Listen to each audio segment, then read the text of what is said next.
आज आपली नियुक्ती झाल्यापासून पहिल्यांदा लातूर जिल्ह्यामध्ये तालुक्याचा दौरा करत आहे। कार्यकर्त्यांना नियुक्ती पत्र आणि भव्य नागरी सत्कारी सोहळा आणि खूप चांगल्या प्रकारचं सगळ्या कार्यकर्त्यांमध्ये उत्साह आहे।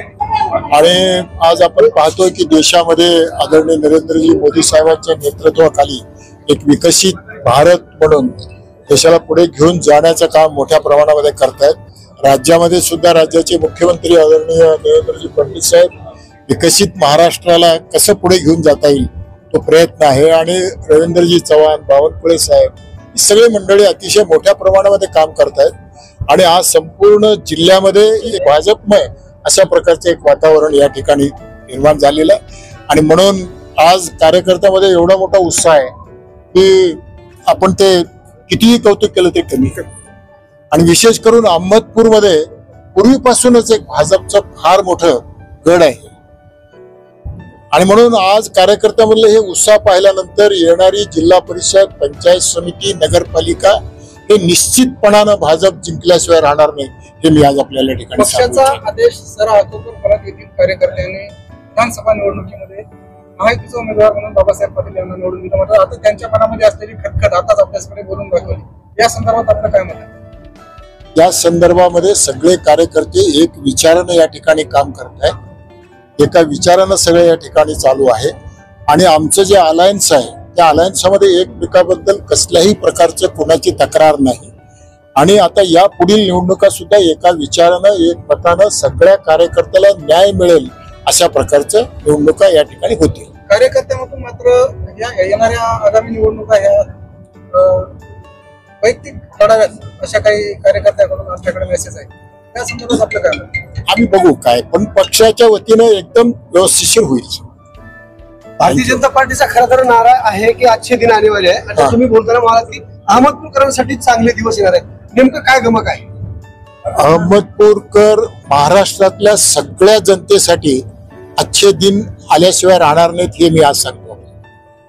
नेमकं कसे अच्छे दिन म्हणजे कसे चांगले? अच्छे दिन म्हणजे सगळे काम, सामान्य माणसाचं हित, राज्याला पुढे घेऊन जाण्याचं काम, समाजातल्या प्रत्येक घटकाला न्याय देण्याचं काम, याही पुढील काळामध्ये जे आपले जे बॅकलॉग आहेत, मग तो मराठवाड्याचा पाण्याचा प्रश्न असेल किंवा इतर कुठले महत्वाचे प्रश्न असतील, जे मूलभूत प्रश्न असतील, त्या सगळ्या प्रश्नाकडे जाणीवपूर्वक लक्ष देऊन अच्छे दिन आणल्याशिवाय आम्ही राहणार नाही हे मी या निमित्ताने सांगतो। साहेब, केंद्रात आणि राज्यात आपलं सरकार आहे, शेतकऱ्यांच्या मनामध्ये असलेला हा आक्रोश आहे,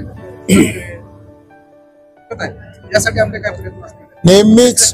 नेहमीच देवेंद्रजी फडणवीस साहेबांचं सरकार हे शेतकऱ्यांच्या पाठीमागं खंबीरपणानं या ठिकाणी उभा टाकले। अनेक योजना शेतकऱ्याला न्याय देण्यासाठी हे सरकार कधीच कमी पडलं नाही आणि याही पुढील काळामध्ये कमी पडणार नाही।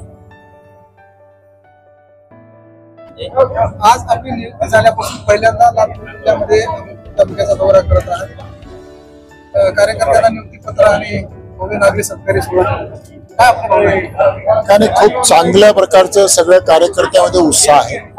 आणि आज आपण पाहतोय की देशामध्ये आदरणीय नरेंद्रजी मोदी साहेबांच्या नेतृत्वाखाली एक विकसित भारत म्हणून देशाला पुढे घेऊन जाण्याचं काम मोठ्या प्रमाणामध्ये करतायत।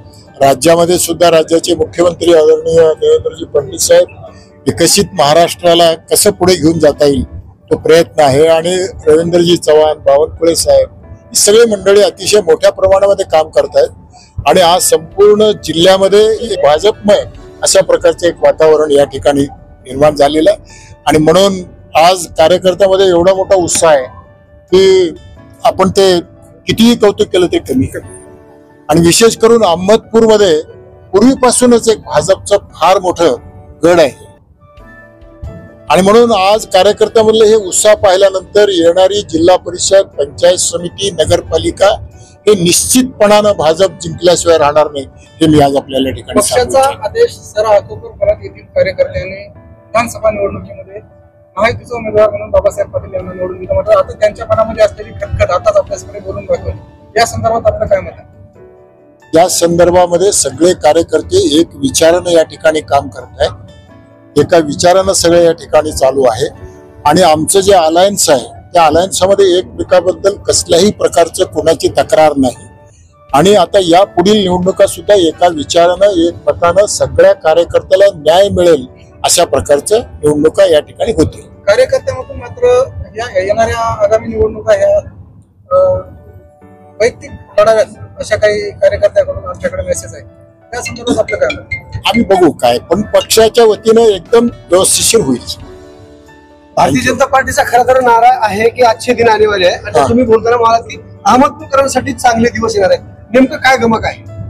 अहमदपूरकर महाराष्ट्रातल्या सगळ्या जनतेसाठी अच्छे दिन आल्याशिवाय राहणार नाहीत हे मी आज सांगतो.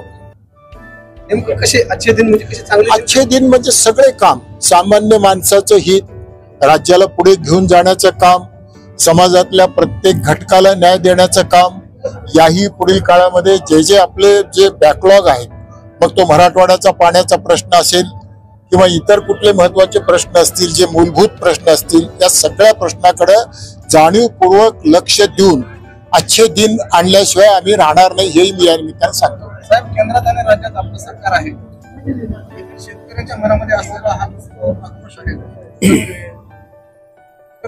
यासाठी आपले काय प्रयत्न असतात? नेहमीच देवेंद्रजी फडणवीस साहेबांचं सरकार हे शेतकऱ्यांच्या पाठीमागं खंबीरपणानं या ठिकाणी उभा टाकले. अनेक योजना शेतकऱ्याला न्याय देण्यासाठी हे सरकार कधीच कमी पडलं नाही आणि याही पुढील काळामध्ये कमी पडणार नाही.